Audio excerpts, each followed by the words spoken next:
દાહોદ જિલ્લાના લીમખેડા તાલુકામાં શ્રી હસ્તેશ્વર સ્કૂલ ખાતે આદિજાતિ વિકાસ ગુજરાત સરકાર દ્વારા 9મી ઓગસ્ટ વિશ્વ આદિવાસી દિવસ ભાજપના કાર્યકરો દ્વારા ગુજરાત વિધાનસભાના નાયબ મુખ્ય દંડક શ્રી રમણભાઈ સોલંકી અને દાહોદ જિલ્લાના લોકલાડીલા સાંસદ શ્રી જશવંતસિંહ ભાભોરની ઉપસ્થિતિમાં ભવ્ય કાર્યક્રમ યોજવામાં આવ્યો।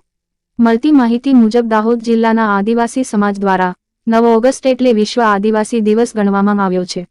ત્યારે આદિવાસી દિવસને ધ્યાનમાં લઈને ભાજપના કાર્યકરો દ્વારા લીમખેડા હસ્તેશ્વર સ્કૂલ પર આદિવાસી કાર્યક્રમ રાખવામાં આવ્યો હતો। 131 વિધાનસભાના ધારાસભ્ય શ્રી શૈલેષભાઈ ભાભોર, દાહોદ જિલ્લા સભ્ય શ્રી સરતનભાઈ ચૌહાણ, તાલુકા પ્રમુખ ઈલાબેન મીનામા, લીમખેડા તાલુકાના આજુબાજુ ગામોના સરપંચશ્રીઓ, લીમખેડા તાલુકાના અધિકારીઓ, પત્તા અધિકારીઓ હાજર રહીને આજુબાજુના ગામડાના આદિવાસીઓ જંગી સભામાં હાજર રહીને 9મી ઓગસ્ટ આદિવાસી દિવસના આ કાર્યક્રમમાં હાજર રહીને મનાવવામાં આવ્યો હતો। લીમખેડાથી જશુભાઈ ગણાવાની એક રિપોર્ટ।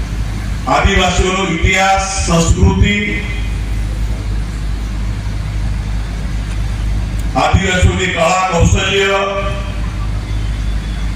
દેશની સંસ્કૃતિના રક્ષક, દેશની આઝાદીની અંદર કુરબાની આપનાર આપણા સમાજના વીર શહીદોને આજે યાદ કરવાનો દિવસ છે।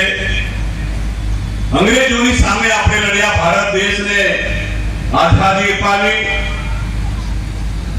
ભગવાન બિરસા મુંડાને પણ આપણે યાદ કરીએ છીએ। આપણું જનજાતિ સમાજને ગૌરવ આપવાનું કામ ભારતના લોકલાડીલા પ્રધાનમંત્રી માનનીય મોદી સાહેબે કર્યું છે।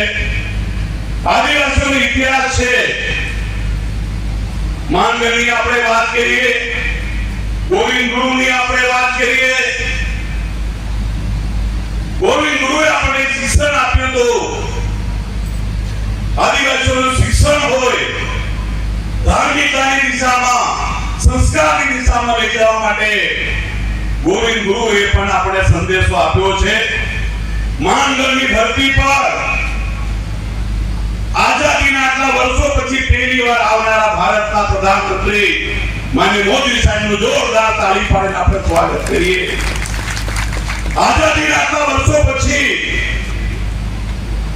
કોઈ રાજકીય પાર્ટીના પ્રધાનમંત્રી શહીદ ભૂમિ માંગલની ભૂમિ પર આવનારા પહેલા ભારતના પ્રધાનમંત્રી માનનીય મોદી સાહેબને નમન કરીએ। ગોવિંદ ગુરુ આઝાદીના આટલા વર્ષો પછી પણ તત્કાલીન મુખ્યમંત્રી તરીકે માનનીય